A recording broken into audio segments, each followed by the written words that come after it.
Hi guys! Welcome to Mommy Granny's vlog. For today's vlog, it's all about cooking. Magluluto po tayo ng lunch. Today is Monday, araw ng Davao holiday dito sa Davao City. And thank God that kahit may pinagdadaanan yung Davao, we are still alive and kicking. God will provide everything and God is with Him everything. Ayan, sinali ko talaga kasi syempre talagang Davawin niyo ako. Anyway, nowadays, hindi na ako bumibili ng pagkain or isda sa bangkirohan kasi yung kaibigan ko sa dialysis center na watcher din, siyang nagsabi sa akin na mas mura nga doon sa Tuna Choice and hindi na ako masyadong madumihan pa yung paa kasi hindi naman siya sa bangkirohan. Bangkirohan kasi dito sa Davao, it's palengke. So ngayon, bumili tayo ng salmon at gagawin po natin siyang sweet and sour. Itong salmon na to, yun yung banda sa tiyan. Ganito po siya, pakita ko siya sa inyo. Ayan, ganito po siya. Ayan, nakapackaging ng ganon. Masarap yan, di ba? Sa tiyan yan, yung taba-taba. Ayan. Ayan. Isingit ko na din. Bumili din ako ng tuna na, ano ba to? Tuna na Bicol Express. So, ito yun guys. Pag frozen pa siya, yung dinipros ko na siya, ito na yun. Ayan. So, this is already defrosted and this is already washed behind the scenes. And of course, this is our ingredient. Una-una po dyan ay meron tayong garlic, meron tayong onions, and syempre meron tayong luya. Dapat meron tayong luya. And then, atsal, meron tayong spring onion. Ito yung leaves niya na yung green-green ta naman yung puti-puti. And of course, carrots. So, meron tayong chili sauce. Lagyan natin ng konting ketchup and gagamitan po natin siya ng butter instead of cooking oil. So, I think this is more yummy because we're using butter, not cooking oil. So, let's cook. Ready na po yung ating frying pan. And then, instead of using the cooking oil, I will use my butter. So, this is more yummy this time. Kasi butter po ang gagamitin natin. So, ito po yung sweet chili sauce. Lagyan po natin siya. And syempre, ketchup konti. Ayan. Para magkakulay naman yung ating sweet and sour. Ayan. Ito namang butter, dapat di talaga siya totally ma-melt. Kasi sobrang init na niya. Paglapag natin sa garlic, masusunog na kagad. So, while unti-unti talaga siyang nag-melt, pwede na natin ilagay yung ating garlic. So, we're dropping now our garlic.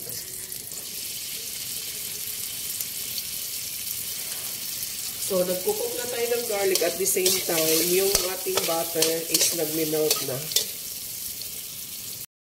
Ayan guys, dito nyo makikita na hindi pa totally cook ang ating garlic pero natutunaw na yung ating butter. So, talagang namnamin niya yung lasa ng butter sa ating garlic. Ayan. Guys, ito palang garlic and butter, panalo yan. Yung amoy niya sobrang panalo na talaga. So, if we're dropping now our onions. Bango talaga ng butter. Bakit kaya mabango to? Sobrang bango. Talaga, at mabango pa yan kasi nilagay na po natin yung ating ginger. Yung ating ginger, guys, is double purpose yan.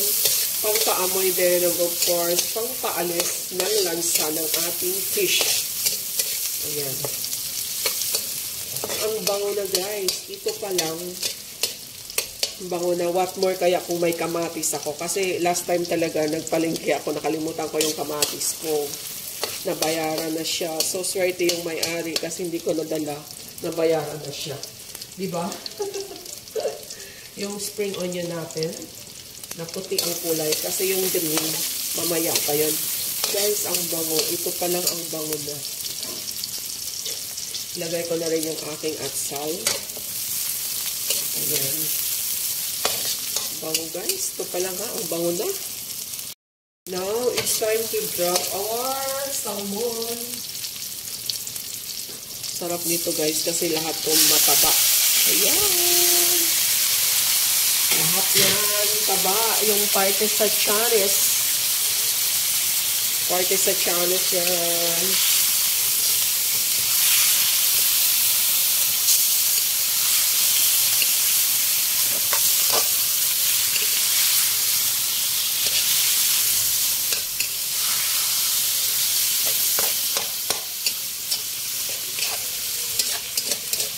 Okay. Mag-soak muna ang ating fish sa ating mga ingredients. And, takpan muna natin. Para mag-concentrate ang lasa sa loob. Sarap natin. Ayan. Maglalagay na po tayo dyan ng salt and pepper. Ang bango, guys. Ayan. Ang salt natin. At ang ating pepper.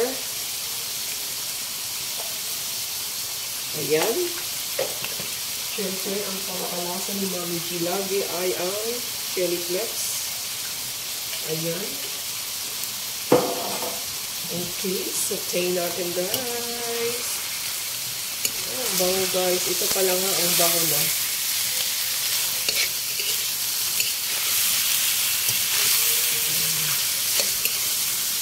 Pag talagang pinidikit na siya, ibig sabihin, pwede na tayong mag-add ng water. We're adding ng water.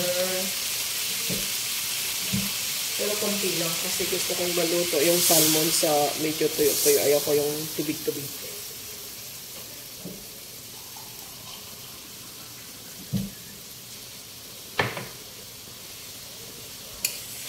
Guys, ang bango niya.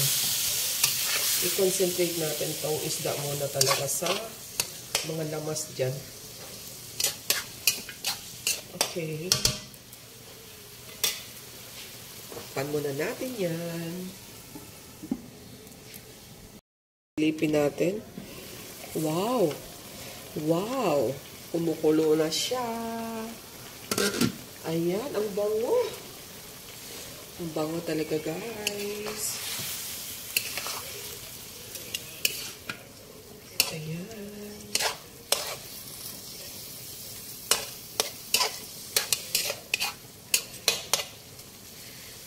Okay, since nakakoncentrate na po yung ating fish sa ating mga ingredients dyan like garlic, onions, at salt at saka ginger, pwede na po tayong maglagay ng ating sweet chili sauce. Ayan.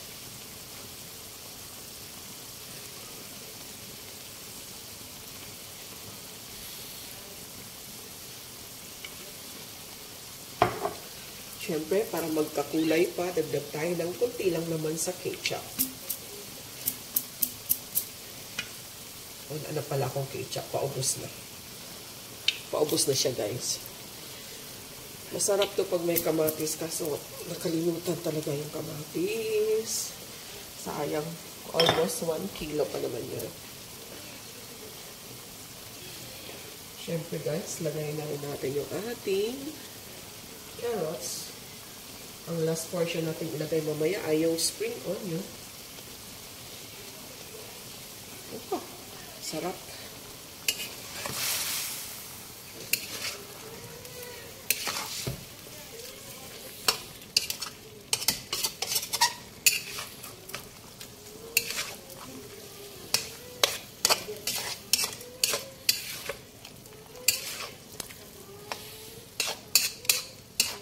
Okay. Iwanan muna natin yan. Guys, silipin natin. Wow. Yan na yun, guys, ang kalabasan. Kunting kulo pa kasi medyo hindi pa yata talaga tatalikok ang ating fish. Sarap, guys, ha? Pang last portion na natin ng spring onion. Then, tikim tayo maya-maya konti.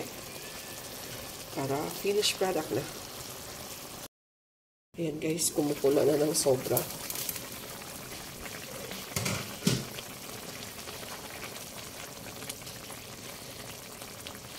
Okay, dagdag tayo ng ating flour.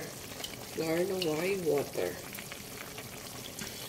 Para pang lapot. Ayan. And then, actually, tinikman ko na siya. Sobrang sarap na.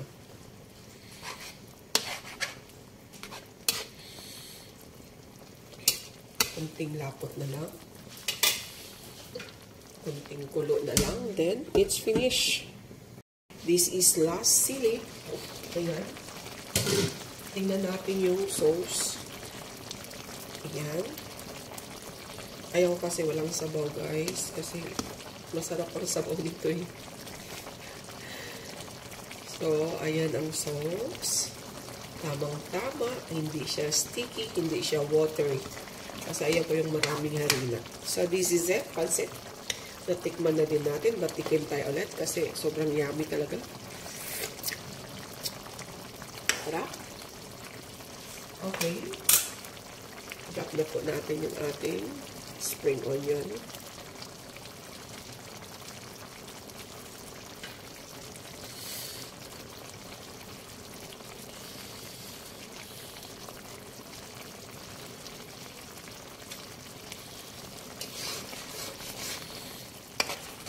So, this is done, guys. Takpan na lang po natin. Kasi ang ating spring onion, maluluto na yan sa init. Kasi sayang ang sabaw. Baka maubusan tayo ng sabaw. So, this is it. Pansit. Uy, ang usok. Ang usok. Happy eating na kami, guys. Thanks for watching. So, ayan. Ready na tayo. Lagay na tayo dito sa... Oh my God, guys. Oh my God. Ang sarap.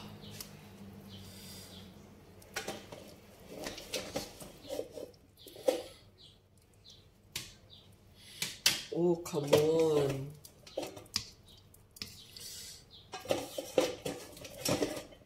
Guys, ito yung pinakagusto ko, yung stomach talaga. Good luck sa diet at saka sa rice. Inubos na ni Bunso sa rice cooker. Good luck talaga, guys. Ayan, nilagay na rin natin lahat sa bowl.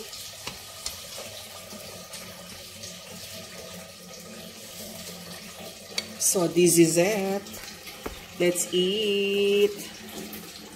Ayan.